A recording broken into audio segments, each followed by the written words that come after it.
Comment on something like that. Single mother होने के नाते मैंने भी ये फेस किया, लेकिन इस वेटिंग प्रोसेस का मैं देख रही हूँ कि बहुत लोग फ़ायदा उठा रहे हैं। अगर हमारे ही देश के लोग हमारे ही देश की औरतों के साथ ऐसे बिहेव करेंगे, it's really very very shameful. Nisha, I just want to ask you a very simple question, क्योंकि हाल ही में हमने देखा कि कैसे Charu Asopa facing thousands of problem being a single mother to find an house. आपने कभी ये प्रॉब्लम फेस किया इस दौरान? It's a very very good question and yeah, Charu is a dear friend. हालांकि we haven't spoken about this, but मैंने भी उनके कुछ एक आध post देखे थे regarding that, and I'm proud of her that she did that post. Usually I don't like to comment on something like that, but I think इस बारे में awareness होनी बहुत ज़रूरी है. So it's a great question. I think it's the best question that I've been asked this evening. Yes, single mother होने के नाते मैंने भी ये फेस किया, एंड मुंबई में अक्सर बहुत प्रोमिनेंट है, and I was in my own house right, तो अभी तक ये प्रॉब्लम नहीं हुई थी, but this time I went on a rented house जहाँ पर ओनर कोई और होता है, and society has a lot of problems with that. But it's very sad कि आपका जो वेटिंग प्रोसेस है, इट्स अ गुड थिंग कि आपको डेफिनेटली अपना फ्लैट सेफ रखना है, आपको मेक श्योर करना है कि सोसाइटी में अच्छे लोग आए, लेकिन इस वेटिंग प्रोसेस का मैं देख रही हूँ कि बहुत लोग फ़ायदा उठा रहे हैं. It's become more like a power play.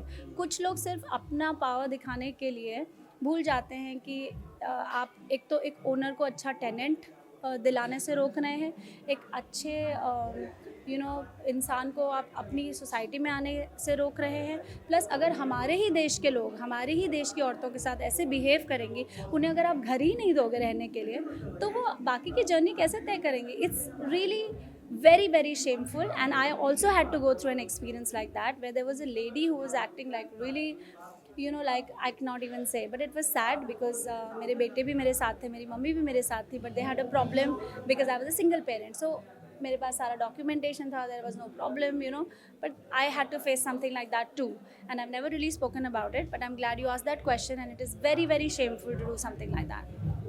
Talking about such society का रिग्रेसिव मेंटालिटी, उसके बाद भी Charu and you keep coming out with a new charm and new thing.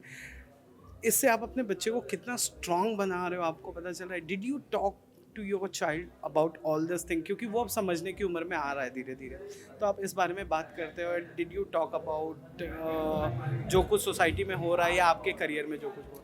Another great question. I'm liking your question so much that I wish that we could have sat down and spoken. But yes, आपके बच्चे आपको देखते हैं, आपको उनको कुछ मुंह से बोलने की ज़रूरत नहीं पड़ती है, because children mirror you right. हो सकता है एज अ पेरेंट आप बच्चे को बोल कुछ और रहे हो लेकिन कर कुछ और रहे हो, तो बच्चा वो सीखेगा जो आप कर रहे हो, ना कि वो जो आप बोल रहे हो. So yes, I am proud of Charu. I don't know a lot about her journey, but I get great vibrations from her. She's a nice girl. I know her in person, and she's sweet. And kudos to her. And besides that, yes, अब वो इस उम्र में आ चुका है जहाँ पर अब चाइल्ड अप्रोप्रिएट वे में, एज अप्रोप्रिएट वे में मैं उसको थोड़ी इन्फॉर्मेशन देने लगी हूँ, बिकॉज ये उसकी भी स्ट्रगल्स है, वो इसी दुनिया में बिलोंग करता है. उसे ये जानना ज़रूरी है कि ये सोसाइटी में क्या क्या चैलेंजेस है और उन चैलेंजेस से आप डील कैसे करना चाहिए आपको. सो येस, सो या.